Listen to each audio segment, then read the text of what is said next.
நம்மக்கிட்ட வந்து ஒரு சிம்பத்தியை பெறுகிற ஒரு முயற்சியை வந்து அவர் பண்ணிக்கிட்டே இருக்கிறத நம்ம பார்க்கலாம். இன்றைக்கி பார்த்தீங்கன்னா ஒரு மிக வசதி வாய்ப்பாக வாழ்கிற தனுஷ் பார்த்தீங்கன்னா திடீர்னு வந்து நாங்கள் வந்து ஒருவேளை சாப்பாட்டுக்கெல்லாம் கஷ்டப்பட்டுருக்கோம் அப்படிம்பாரு.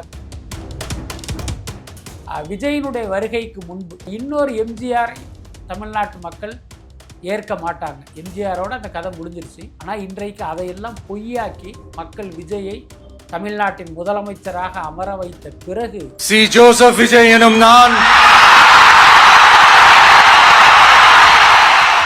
இப்போ தனுஷ் சாருடைய அரசியல் என்ட்ரியை வந்து இப்போது விஜய் சார் வர்றாருன்னா ஓகே எஸ்ஏசி சாருடைய புஷ் இருக்குது அப்படின்னு சொல்லி எடுத்துக்கலாம். இப்போது தனுஷ் சாருடைய அரசியல் என்ட்ரியை மட்டுமே நம்ம கருத முடியல.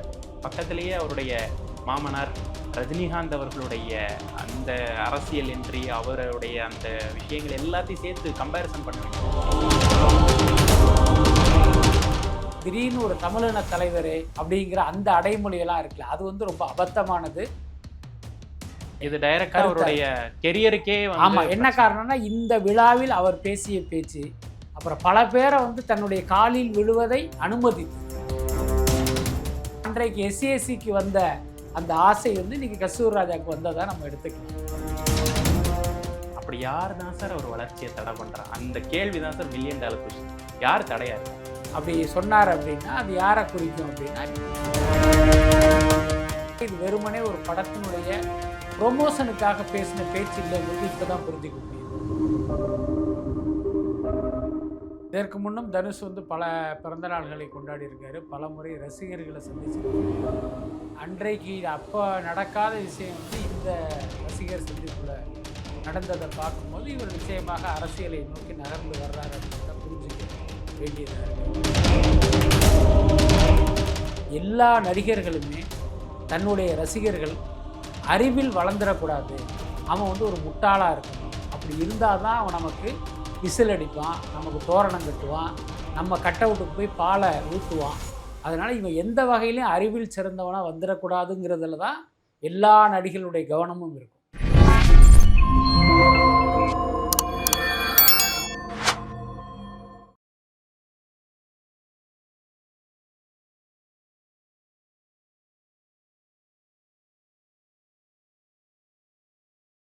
ப்ரோக் நேயர்களுக்கு வணக்கம். இன்று நம்முடன் சினிமா பத்திரிகையாளர் பிஸ்மி அவர்கள் நம்மோடு எடுத்துள்ளார். வணக்கம் சார், எப்படி இருக்கீங்க? வணக்கம், நல்லா இருக்கேன் சார். இப்போது தனுஷ் அவர்களுடைய பிறந்த நாள், அதுக்கு முன்னாடி நடந்த அந்த பொதுக்கூட்ட நிகழ்வு, அது வந்து அவங்களுடைய ரசிகர் மன்ற கூட்டமாகவே இருந்தாலும் வழக்கத்துக்கு மாறாக அவருடைய வசனம், அவருடைய அந்த பேச்சு நடை எல்லாமே அவர் வந்து கட்சி ஆரம்பிக்கிறாரு. ஏற்கனவே ஒரு கொடியை வந்து அறிமுகப்படுத்தி அது ஏற்கனவே இருந்த கொடி தான் விளக்கம் கொடுத்தாங்க. இப்போது ஒட்டுமொத்தமாக அந்த நிகழ்வு உங்களுடைய பார்வை சார்? அதான் இதற்கு முன்னும் தனுஷ் வந்து பல பிறந்த நாள்களை கொண்டாடி இருக்காரு, பல முறை ரசிகர்களை சந்திச்சிருக்காரு. அன்றைக்கு அப்போ நடக்காத விஷயம் வந்து இந்த ரசிகர் சந்திப்பில் நடந்ததை பார்க்கும்போது இவர் நிச்சயமாக அரசியலை நோக்கி நகர்ந்து வர்றாரு அப்படின்னு தான் புரிஞ்சிக்க வேண்டியதாக இருக்குது. அவருடைய பேச்சு, அதுக்கப்புறம் அங்கு நடந்த நலத்திட்ட உதவிகள், இலவச ஆட்டோக்கள்லாம் எடுத்து கொடுத்தாரு. அதுக்கப்புறம் பார்த்திங்கன்னா நான் அடிக்கடி சொல்கிறது தான், நடிகர்களுக்கு கொடி தேவையில்லை.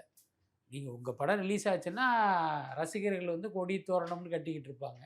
அப்போ ஒரு நடிகர் வந்து தனக்காக ஒரு கொடியை டிசைன் பண்ணார் அப்படின்னாலே இவருக்கு வந்து வேற ஒரு நோக்கம் இருக்குது அப்படின்னு தான் நம்ம அர்த்தப்படுத்திக்கணும். கடந்த காலத்தில் அப்படி தான் நடந்திருக்கு.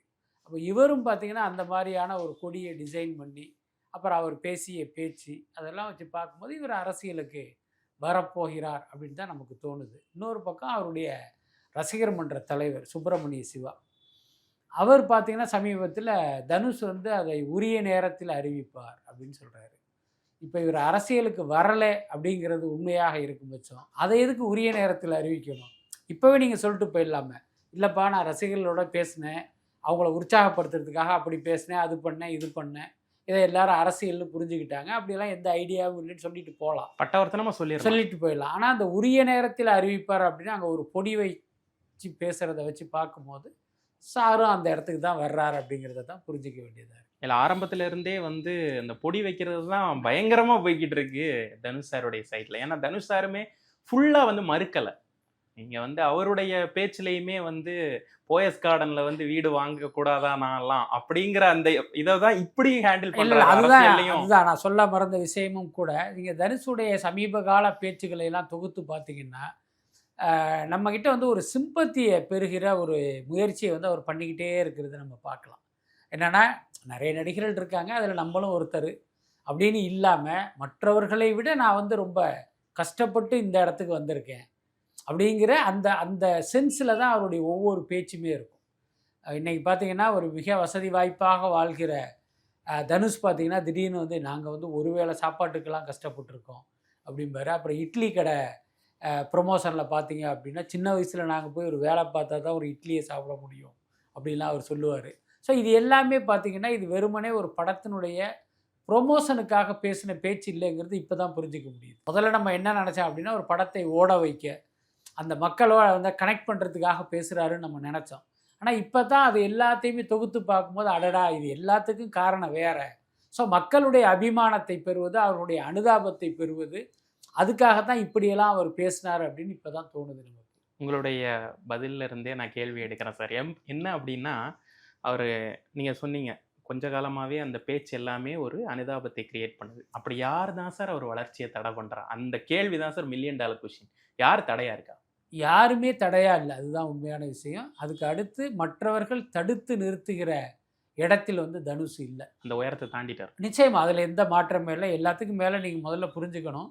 ஒரு படத்துல கூட நடிக்காம, ஒரு பட வாய்ப்பு தேடி ஒருத்தன் கோடம்பாக்கத்துல அன்னைக்கு தான் காலடி எடுத்து வச்சிருப்பான். அவனுடைய வளர்ச்சியை வேணா யாராவது தடுத்துடலாம். ஒரு ஆஃபீஸுக்கு வந்தா உள்ள விடாம, ஒரு டைரக்டரை சந்திக்க விடாம, ஒரு தயாரிப்பாளர் கண்ணுல அவனை படம் விடாம வந்து நீங்க ஏதாவது ஒரு வகையில அவனை அவாய்ட் பண்ணலாம். ஆனா நீங்க இத்தனை படங்கள் நடித்து 60 கோடி சம்பளம் வாங்குற ஒருத்தருடைய வளர்ச்சியை வந்து எப்படி தடுக்க முடியும்? என்ன?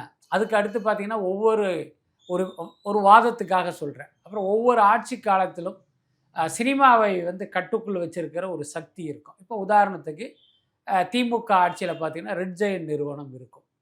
இப்போ ஒரு பேச்சுக்கு சொல்றேன். இப்ப தனுஷ் வந்து தன்னுடைய வளர்ச்சியை தடுப்பதாக அப்படி சொன்னார் அப்படின்னா, அது யாரை குறிக்கும் அப்படின்னா, இப்போ ரெட் ஜெயண்ட் மாரி ஒரு நிறுவனம், நம்ம படம் ரிலீஸ் ஆகும்போது அதை ரிலீஸ் பண்ண விட மாட்டேன்றாங்க. அதைத்தான் இவர் சொல்றாருன்னு கூட நீங்க எடுத்துக்கலாம். ஆனா, தனுஷுக்கு அப்படியும் நடக்கலையே. அவருடைய படத்தை ரிலீஸ் பண்ணது ரெட் ஜெயண்ட் நிறுவனம் தானே. அப்ப யார் அவருடைய வளர்ச்சியை தடுக்க முடியும்? அதனால அதுவும் கூட பார்த்தீங்கன்னா, ஒரு மிகைப்படுத்தப்பட்ட அல்லது ஒரு பொய்யான தகவலா தான் நம்ம எடுத்துக்கணும். ஒரு ரசிகர் மன்றத்துக்குன்னு ஏதாவது வரைமுறை இருக்கா? அப்படிங்கிற ஒரு கேள்வி வருது சார். என்ன அப்படின்னா, நீங்க பார்த்துருப்பீங்க. உங்களுடைய நீண்ட நெடிய அனுபவத்துல நிறைய ரசிகர் மன்றங்கள், ஏன் விஜயகாந்த் சார்லேருந்து ஆரம்பிச்சு ரசிகர் மன்றம், அரசியல் என்றி இப்போ விஜய் சார் வர பார்க்குறீங்க. இப்போ தமிழின தலைவரேன்லாம் பேனர் வைக்கிறாங்க தனுஷ் அவருக்கு. அதுக்கு ஒரு கொடி, அந்த கொடி நிறம் எல்லாம் வேற ஒரு சாதி சங்கம் அப்படின்னு பயங்கர டிபேட்டபிளாக போயிட்டு இருக்கு. இதெல்லாம் முறையா சார் ஆக்சுவலா? இல்ல நீங்க சொல்ற மாரி ரசிகர் மன்றத்துக்குன்னு எந்த வரமுறையும் இல்ல, இலக்கணமும் இல்ல. அந்த கூட்டம் யாரை கொண்டாடுகிறதோ, அவங்க வந்து மைண்ட்ல ஒரு விஷயத்தை எடுத்துக்கணும். இந்த கூட்டம் வந்து நம்ம மேல ஒரு பேரன்பு வச்சிருக்காங்க. நம்மள மதிக்கிறாங்க. நம்மள ஒரு உயரமான இடத்துல வச்சிருக்காங்க. நம்ம என்ன சொன்னாலும் கேட்க இந்த கூட்டம் தயாரா இருக்கு. அப்படிங்கிற ஒரு உண்மை உங்களுக்கு தெரியும்போது, இந்த கூட்டத்தை நீங்கள் சரியாக வழிநடத்தணும். அதுக்கு உதாரணம் கமல்ஹாசன். அவர் என்னைக்குமே அவருக்காக திரண்ட கூட்டத்தை கொடி கட்டுறதுக்கும் தோரணம் கட்டுறதுக்கும் அவர் பயன்படுத்தலை. முதல்ல பார்த்தீங்கன்னா, இந்த நற்பணி அப்படிங்கிற ஒரு விஷயத்தை தொடங்கியதே கமல்ஹாசன் தான். இரத்த தானம் உட்பட பல்வேறு விஷயங்கள். அதுக்கப்புறம் இவன் வெறுமனே விசில் அடிக்கிறவனா மட்டும் இருக்கக்கூடாது. இந்த இடத்துல சொல்ல வேண்டிய விஷயம் என்னன்னா, எல்லா நடிகர்களுமே தன்னுடைய ரசிகர்கள் அறிவில் வளர்ந்துடக்கூடாது, அவன் வந்து ஒரு முட்டாளாக இருக்கணும். அப்படி இருந்தால் தான் அவன் நமக்கு விசில் அடிப்பான், நமக்கு தோரணம் கட்டுவான், நம்ம கட் அவுட்டுக்கு போய் பாலை ஊற்றுவான். அதனால் இவன் எந்த வகையிலையும் அறிவில் சிறந்தவனாக வந்துடக்கூடாதுங்கிறதுல தான் எல்லா நடிகர்களுடைய கவனமும் இருக்கும். ஆனால் கமல்ஹாசனை பொறுத்த வரைக்கும் அப்படியெல்லாம் இல்லாமல் நம்மளை மாதிரியே நம்மளுடைய ரசிகனும் அறிவாளியாக இருக்கணும்னு விரும்பியவர் கமல். உங்களுக்கு ஞாபகம் இருக்குன்னு நினைக்கிறேன், மையம்னு ஒரு பத்திரிக்கை தொடங்கினார். மையம்ங்கிறது பார்த்திங்கன்னா ஒரு ஜனரஞ்சகமான பத்திரிக்கைலாம் கிடையாது, கொஞ்சம் ஒரு இலக்கியத்தரமான பத்திரிக்கை. கமல்ஹாசனுடைய பேச்சை புரிஞ்சுக்கிற மாதிரியே மையம் பத்திரிகையை படித்து புரிந்து கொள்வதும் கொஞ்சம் கடினமாக தான் இருக்கும். ஒரு காலச்சுவடு ஸ்டாண்டர்டுக்கு காலச்சுவடு அந்த அளவுக்கு இல்லைனாலும் ஓரளவுக்கு பார்த்தீங்கன்னா கொஞ்சம் இதாக தான் இருக்கும். ஆனால் கமல் வந்து அதில் உறுதியாக இருந்தார். ஏன்னா இப்போ ஒரு குமுத ஆனந்தோட மாதிரி ஒரு பத்திரிகை நடத்தி அதை வந்து நம்ம ரசிகனை படிக்க வைக்கிறதுல ஒரு வெற்றி கிடையாது. அவனுடைய ரசனை மேம்படணும் அப்படின்னா ஒரு இலக்கியத்தையும் அவனுக்கு அறிமுகப்படுத்தணுன்ட்டு அந்த மையம்ங்கிற ஒரு பத்திரிகையை நடத்தினார். அதுக்கப்புறம் அவரால் தொடர முடியலைங்கிறது வேற விஷயம். ஆனால் அப்படி ஒரு அட்டம்ப்டை பண்ணார். மற்ற நடிகர்கள் யாருமே பார்த்தீங்கன்னா அந்த மாதிரியெல்லாம் செய்கிறதே கிடையாது. இவன் இப்படியே இருக்கட்டும், இவன் இப்படி இருந்தால் தான் நமக்கு காலம் முழுக்க என்னன்னா கட் அவுட்டுக்கு பால் ஊற்றிக்கிட்டு இருப்பாங்கிற அந்த இதில் தான் அவங்க இருப்பாங்க. அதற்கு தனுஷும் கூட விதிவிலக்கு இல்லை. நீங்கள் பாருங்கள், எத்தனையோ முறை அவர் கூட்டம் நடந்திருக்கு. இந்த கூட்டத்தில் தான் நீங்கள் பார்த்து வீட்டுக்கு போங்க, பத்திரமா போங்கங்கிற அந்த கரிசனமே பிறந்திருக்கு. அப்போ என்ன காரணம் அப்படின்னா, இவர் வேற ஒரு இடத்துக்கு போக போகிறாரு. ஸோ இப்படியெல்லாம் வந்து இவங்க கிட்ட ஒரு அன்பை பெறுவதற்கான ஒரு முயற்சியாக தான் அதை நம்ம பார்க்க வேண்டியதாக இருக்குது. அதுக்கப்புறம் பார்த்திங்கன்னா திடீர்னு ஒரு தமிழின தலைவர் அப்படிங்கிற அந்த அடைமொழியெல்லாம் இருக்குல்ல, அது வந்து ரொம்ப அபத்தமானது. ரசிகர்களுடைய இந்த அடைமொழி ஒரு பக்கம் இருக்கட்டும். தனுஷ் என்ன சொல்கிறார் அப்படின்னா, ஒரு தமிழனா எனக்கு கிடைக்கிறத எல்லாருமே வந்து தடுக்கிறாங்கங்கிற அந்த சென்ஸில் சொல்லியிருப்பார். அதுவே தவறான தகவல். அதாவது என்னென்னா, தனுஷ் வந்து தமிழ்நாட்டில் பிறந்து வளர்ந்தவர் தான். அவருடைய மூதாதையர்கள் தமிழ்நாட்டில் பிறந்து வளர்ந்தவர்கள் தான். அதுலெல்லாம் மாற்றம் இல்லை. ஆனால் அவருடைய தாய்மொழிங்கிறது தெலுங்கு. அப்படி இருக்கும்போது நீங்கள் உங்களை தமிழனாக அடையாளப்படுத்துவதே அது ஒரு சரியான விஷயம் இல்லை அப்படின்னு தான் நான் நினைக்கிறேன். இருந்தாலும் தமிழின தலைவரேன்னு சொல்றதெல்லாம் மக்கள் ரசிக்க மாட்டாங்க இல்லையா? நிச்சயமாக. ரொம்ப வெளிப்படையாக சொல்லணும் அப்படின்னா, நம்ம நிறைய பேர்கிட்ட பேசுகிறோம். இப்போ உங்களை மாதிரி நண்பர்கள் நம்மளை நேர்காணல் எடுக்க வரும்போது நம்ம தனிப்பட்ட முறையில் பேசுகிறோம். அதில் எனக்கு கிடைத்த உண்மை என்ன அப்படின்னா, தனுஷ் இதுக்கு முன்னால் அவர் நடித்த படங்களுக்கு மக்களிடம் கிடைத்த வரவேற்பு இருக்குல்ல, இனிவரும் படங்களுக்கு கிடைப்பது சந்தேகம் அப்படின்னு தான் பல பேருடைய இது டைரக்டா அவருடைய கெரியருக்கே. ஆமாம். என்ன காரணம்னா, இந்த விழாவில் அவர் பேசிய பேச்சு அப்புறம் பல பேரை வந்து தன்னுடைய காலில் விழுவதை அனுமதித்தது. நீங்கள் எப்பயுமே ஒரு மனிதன் காலில் இன்னொரு மனிதன் விழுறது வந்து ஒரு நாகரிக சமூகத்தில் அனுமதிக்கக்கூடாத ஒரு விஷயம். அதுல தமிழ் சமூகத்தில் ஆமாம், அது வந்து ரொம்ப தப்பு. அதுக்கு அடுத்து நான் சமீபத்தில் கூட ஒரு பேட்டியில் சொன்னேன், இதை யார் செய்வான்னா இந்த சாமியார்கள் செய்வாங்க, அந்த போலி சாமியார்கள். ஏன்னா மனுஷன் தான் காலில் விழுவுறத 10 பேர் பார்த்தா தான் 10 பேரும் நம்ம காலில் விழுவோம். அதை ஒரு 100 பேர் பார்த்தா தான் 100 பேர் நம்ம காலில் விழுவோம். அதன் மூலமாக உன்னை விட நான் மேலானவன் அப்படிங்கிறத அவன் வந்து நிறுவுவதற்கு முயற்சி பண்ணுவான். ஆனால் ஒரு தனுஷ் போன்ற ஒரு நடிகர்கள் அதெல்லாம் தவிர்க்கணும். காலில் விழ வந்தாலே நம்ம அனுமதிக்கக்கூடாது. ஆனால் நீங்கள் காலில் விழுகிறத வந்து அப்படியே ஒரு வேடிக்கை பார்த்து நிற்கிறது இருக்குல்ல, அதை வந்து நம்ம ஏற்க முடியாது. ஸோ இந்த மாதிரியான செயல்கள், பேச்சு, அப்போ அவருடைய பாடி லாங்குவேஜ், இது எல்லாமே தனுஷ் மேலே பார்த்தீங்கன்னா ஒரு சின்ன ஒரு நெகட்டிவான ஒரு இதை ஏற்படுத்தியிருக்கு. அதை வந்து அவர் புரிஞ்சுக்கணும். எள்ளளவும் சந்தேகம் இல்லாமல் அறுதிட்டு சொல்லிடலாம், அவர் வந்து நகர்ந்து வர்றது அரசியலை நோக்கி. அதில் எந்த மாற்றமே இல்லை. அதுக்கு காரணமாக நான் நினைப்பது என்ன அப்படின்னா, விஜயினுடைய வருகைக்கு முன்பு இன்னொரு எம்ஜிஆரை தமிழ்நாட்டு மக்கள் ஏற்க மாட்டாங்க. எம்ஜிஆரோட அந்த கதை முடிஞ்சிருச்சு. இப்போ உள்ளவங்களுக்கெல்லாம் ஓரளவுக்கு பக்குவம் இருக்குது, சமூக ஊடகங்கள் வந்துருச்சு, நடிகனாக பார்ப்பாங்க, அரசியலுக்கெல்லாம் அவங்களுக்கு பெரிய அளவில் ஆதரவு இருக்காதுன்னு தான் நம்ம நினச்சோம். நான் பல பேட்டிகளில் சொல்லியிருக்கேன், விஜய் குறித்தே என்னுடைய கருத்து அப்படி தான் இருந்தது. ஆனால் இன்றைக்கு அதையெல்லாம் பொய்யாக்கி மக்கள் விஜயை தமிழ்நாட்டின் முதலமைச்சராக அமர வைத்த பிறகு திரையுலகில் பார்த்திங்கன்னா பல பேருக்கு கனவு வந்துருச்சு.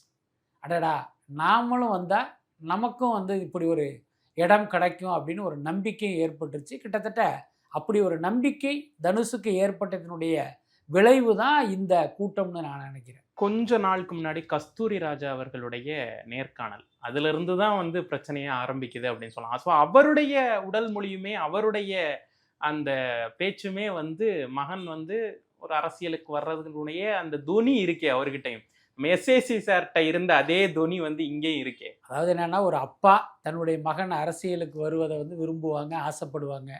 எல்லாத்துக்கும் மேலே துள்ளோதோ இளமை படத்தில் நடிக்கும்போது தனுஷ் எப்படி இருந்தாருங்கிறத நம்மெல்லாம் பார்த்துருக்கோம். அப்படிப்பட்ட தனுஷ் இன்னைக்கு திரையுலகில் வந்து இவ்வளோ உயரத்தில் இருப்பது, இவ்வளோ பெரிய திறமையாளராக இருப்பது, தேசிய விருது வாங்கியதுங்கிறதான் ஒரு மிகப்பெரிய வளர்ச்சி. அதை ஒரு தந்தையாக கஸ்தூரி ராஜா பார்த்து உண்மையிலே வந்து ஒரு பேரானந்தம் அடைவார். ஸோ அப்படி பேரானந்தம் அடைந்த தந்தைக்கு வந்து கூடுதலாக சில ஆசைகள்லாம் ஏற்படுறது இயல்பு தானே. தன்னுடைய மகனை வந்து அரசியலுக்கு கொண்டு வரணும், தன்னுடைய மகன் முதலமைச்சர் நாற்காலியில் உட்காரணும், பிரதமர் நாற்காலியில் உட்காரணும்னு அவர் ஆசைப்படலாம், கனவு காணலாம். அதனால ஒரு தந்தையாக அவருடைய ஆசையையும் விருப்பத்தையும் வந்து நம்ம எதுவும் சொல்றதுக்கு இல்லை. அந்த ஈண்ட பொழுதில் பெரிதுவக்கும் அதே மகனை சான்றோன் அப்படின்னு. ஆனால் எல்லாத்துக்கும் மேலே நீங்கள் கவனிச்சிங்கன்னா, ஒரு விஷயம் உங்களுக்கு புரிஞ்சிருக்கும். எஸ்சிஎஸ்சிக்கும் விஜய் அவர்களுக்கும் ஒரு முரண்பாடு ஏற்பட்டு சில காலம் அவங்க பேச்சுவார்த்தை இல்லாமல் இருந்தாங்க. அதுவும் கூட பார்த்தீங்கன்னா இது ரிலேட்டடானது தான். என்னன்னா எஸ்சிஎஸ்சி என்ன சொன்னார் அப்படின்னா, தன்னுடைய காலத்திலேயே தன் மகன் அரசியலுக்கு வந்து வெற்றி அடைந்து முதலமைச்சராகணும், அதனால நீ 2021 முன்னாலேயே அரசியலுக்கு வாங்கன்னு அவர் சொன்னார். விஜய் என்ன நினச்சார் அப்படின்னா, இப்போ வேண்டாம், அதுக்கான டைம் வரும்போது நான் வர்றேன் அப்படின்னு அதை அவாய்ட் பண்ணார். அதில் தான் அவங்க 2 பேருக்கும் ஒரு முரண்பாடு வந்தது. ஸோ அன்றைக்கு ஆமாம், இன்னைக்கு ஒன்றா இருக்காங்க, அது வேற விஷயம். ஸோ அன்றைக்கு எஸ்சிஎஸ்சிக்கு வந்த அந்த ஆசை வந்து இன்னைக்கு கஸ்தூரி ராஜாவுக்கு வந்ததாக நம்ம எடுத்துக்கலாம். ஆனால் எஸ்ஏசி சாருக்கும் விஜய் சாருக்குமான அந்த முரண்கிறது கடுமையான ஒரு வாக்குவாதம்லாம் நடந்ததெல்லாம் நான் கேள்விப்பட்டோமே. இல்லை, அது ஒரு குடும்ப ரீதியான பிரச்சனை, அது குறித்து நம்ம பேச முடியாது. ஆனால் அடிப்படை பிரச்சனை என்னன்னா இதுதான். அவர் வந்து இப்போவே வாங்கன்னு சொன்னார். இவர் இது வந்து ரைட் டைம் கிடையாது, நான் வரும்போது தான் வருவேன்னு இவர் சொன்னார். அதில் ஏற்பட்ட முரண்பாடு தான் அது. இப்போ தனுஷ் சாருடைய அரசியல் என்ட்ரியை வந்து இப்போ விஜய் சார் வர்றாருன்னா ஓகே, எஸ்ஏசி சாருடைய புஷ் இருக்கு அப்படின்னு சொல்லி எடுத்துக்கலாம். இப்போ தனுஷ் சாருடைய அரசியல் என்ட்ரியை தனுஷ் சாருடைய அரசியல் என்ட்ரியை மட்டுமே நம்ம கருத முடியல. பக்கத்திலேயே அவருடைய மாமனார் ரஜினிகாந்த் அவர்களுடைய அந்த அரசியல் என்ட்ரி, அவருடைய அந்த விஷயங்கள் எல்லாத்தையும் சேர்த்து கம்பேரிசன் பண்ண வேண்டியதா இருக்கே. இல்லை, அப்படி அவசியம் இல்லைன்னு நினைக்கிறேன். அப்படியே அதில் வந்து நம்ம எப்படி பார்க்கணும் அப்படின்னா, இன்னைக்கு தனுஷ் அரசியலுக்கு வர்றாருல, இவர் அரசியலுக்கு வர வச்சது அல்லது இவரை இயக்குவது ரஜினிகாந்த் அப்படின்லாம் நம்ம எடுத்துக்க வேண்டிய அவசியம் இல்லை, அதுக்கான வாய்ப்பு இல்லை. ரொம்ப வெளிப்படையாக சொல்லணும் அப்படின்னா, ரஜினியின் மகள் ஐஸ்வர்யாவை இவர் டிவோர்ஸ் பண்ண டிவோர்ஸுக்கு பிறகு சொல்கிறேன், சில காலம் வரை ரஜினியோட பேசுகிறது, ரஜினியோட சந்திக்கிறது, இன்ஃபேக்ட் ஞாயிற்றுக்கிழமை ரஜினி வீட்டில் போய் சாப்பிட்ற அளவுக்கு அந்த உறவுங்கிறது நீடிச்சுக்கிட்டு தான் இருந்தது.